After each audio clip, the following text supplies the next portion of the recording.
Hey guys, Alan Bishop of the One Piece at a Time Distilling Institute, your source for all things home distilling and sometimes even professional distilling related and hopefully potentially correct information from the Alchemist of the Black Forest. Still a little under the weather today, feeling better than I did though. Just mostly sinus stuff at this point. Lucked out. Kim and I, my wife, we got really mild symptoms. So no complaints here. Some people really struggle with this thing, and glad that everything worked out here okay for us. So just getting back into this yeast thing. So flip the camera around here and show you what I got going on. These are the two original jars we did the other day. We set these aside. We're letting them ferment, see how long it takes them to ferment. We're gonna, taste them, smell them, all that stuff, identify the qualities, whether we want to keep both of them or just one of them, whatever we want to do. Bear in mind that when you're propagating, you capture yeast like this and you're propagating it, even if it is an alcohol tolerant strain, it takes them a little while to acclimatize to new conditions. So, for example, the grape yeast that we harvested, it's used to a certain set of conditions related to Concord grapes. That's what it's evolved to live off of. So it's going to take it a little while to adjust. And on the first round, they don't always go completely dry, although they have the capability of getting there. You just have to acclimatize them to the new conditions that they're in. The way that I do that typically is by slowly scaling up the ferments and watching them until it gets to a point where we're actually getting to 1.000, or wherever we want to get to, depending on what the mash bill is, specific gravity, before I use them for a large ferment. Typically, once I have one that I think is going to do well, I'll go ahead and scale it up to 1 or 2 or 3 gallons. But having been a little under the weather the past few days, I decided just to go ahead and do some quarts yesterday. So we've got these 2 quarts going as well. And what we're going to do here is I'm either going to scale that up to a 1 or a 3, or I may actually just work off another set of jars, depending on if we decide to keep both these or just one of them, or what we decide to do here. I may actually, instead of keeping these as a liquid culture, make these into a dry yeast culture, which we'll explain as well.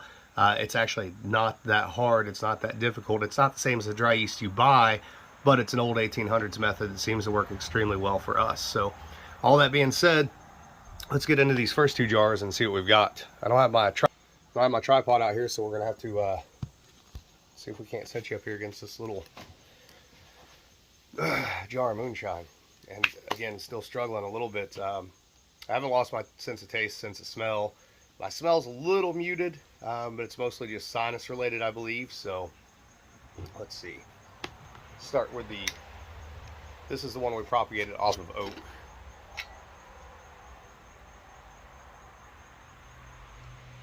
This one definitely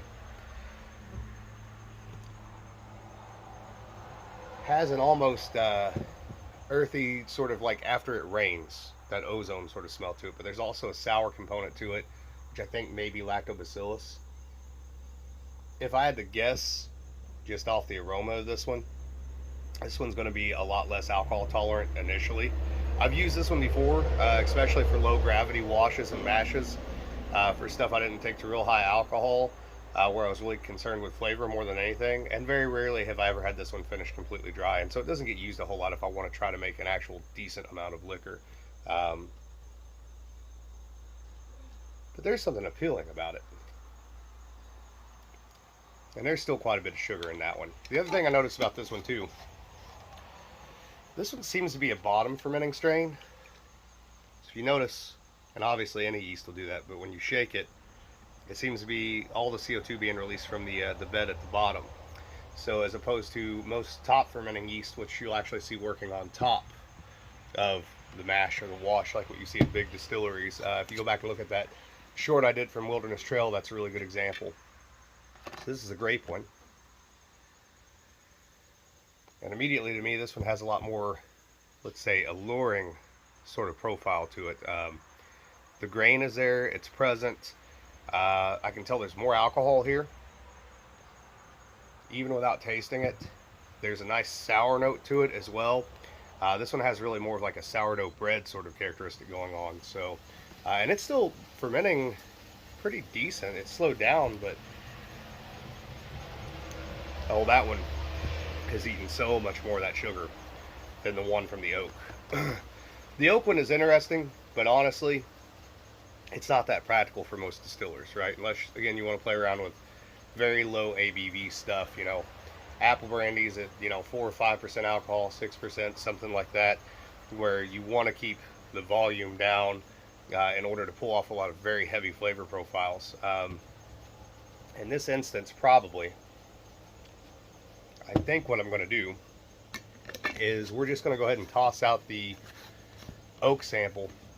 Not because it's not good, but because I have access to it all the time, right? The oak tree's right there, and I can pull that anytime I need to. The grapes, on the other hand, are seasonal, and while I do make raisins out of them to use in fermentation for flavor components sometimes, to me, it makes a whole lot more sense to have that yeast, since I know it smells good, it tastes good, it's going to finish well, it's going to be alcohol tolerant, to have that on hand for projects for this winter, and for this channel in particular. So I think that's what we're going to do. We're going to go over to these other jars, look and see what's what here. That one had a little CO2 on it. And that one's the oak.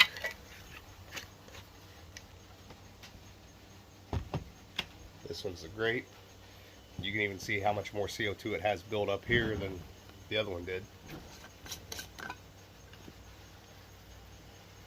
Oh yeah, it's so much more aromatic than the yeast strain that we got off the oak was.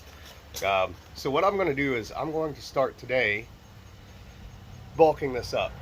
And maybe I'll do 3 or 4 jars of this is what I'll do to start with, until I get feeling better and I feel like actually making some mash.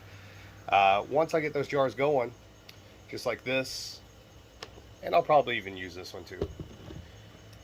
What you want to do is, if you want to make a dried yeast, you let it get going for about 24 hours, 36 hours at the most. So you want it really at the peak of fermentation. When it gets to the peak of fermentation, what we're going to do is we are going to take this stuff, solids and all, we're going to strain it. I'm going to then take those solids, I'm going to spread it out on a piece of wax paper, and I'm going to put it in a dehydrator on a low setting for probably about 24 hours. It should be enough to dry this down. When that yeast dries down, it's going to go dormant. I'll have it on that piece of wax paper, I'll wrap it up, put it in a freezer bag, put it in the freezer. When I get ready for that yeast and get ready to use it, all I gotta do is pull it back out of the freezer, break it up a little bit, throw it into the fermentation, mix it up good, and you can go. So now you've got a couple different methods of propagating yeast. Using liquid is the hardest because you have to keep starting this over and over and over and over and over again. And if you like me, you'll have 8 or 9 different strains, and you'll have a refrigerator full, and then you'll have a wife that's pissed off, and then you'll have to put samples elsewhere in other people's refrigerators, and then they'll get pissed off at you. So the other ways to do it, as you already know, the Norwegian magic log method, the wood method, or the drying down, what's called the barm. The solids that fall out, that's the barm. Dry that down at the height of fermentation, and you've captured that yeast that way too. So that's what we're going to do. We're going to start propagating this to get solids off of it, to dry it down for dried yeast, to use it for future projects this fall and this winter for this series, for the One Piece at a Time Distilling Institute. There's that COVID brain thing going on there. So, all right, guys, have a good one. I'll catch you later, and I'll give you an update on this soon.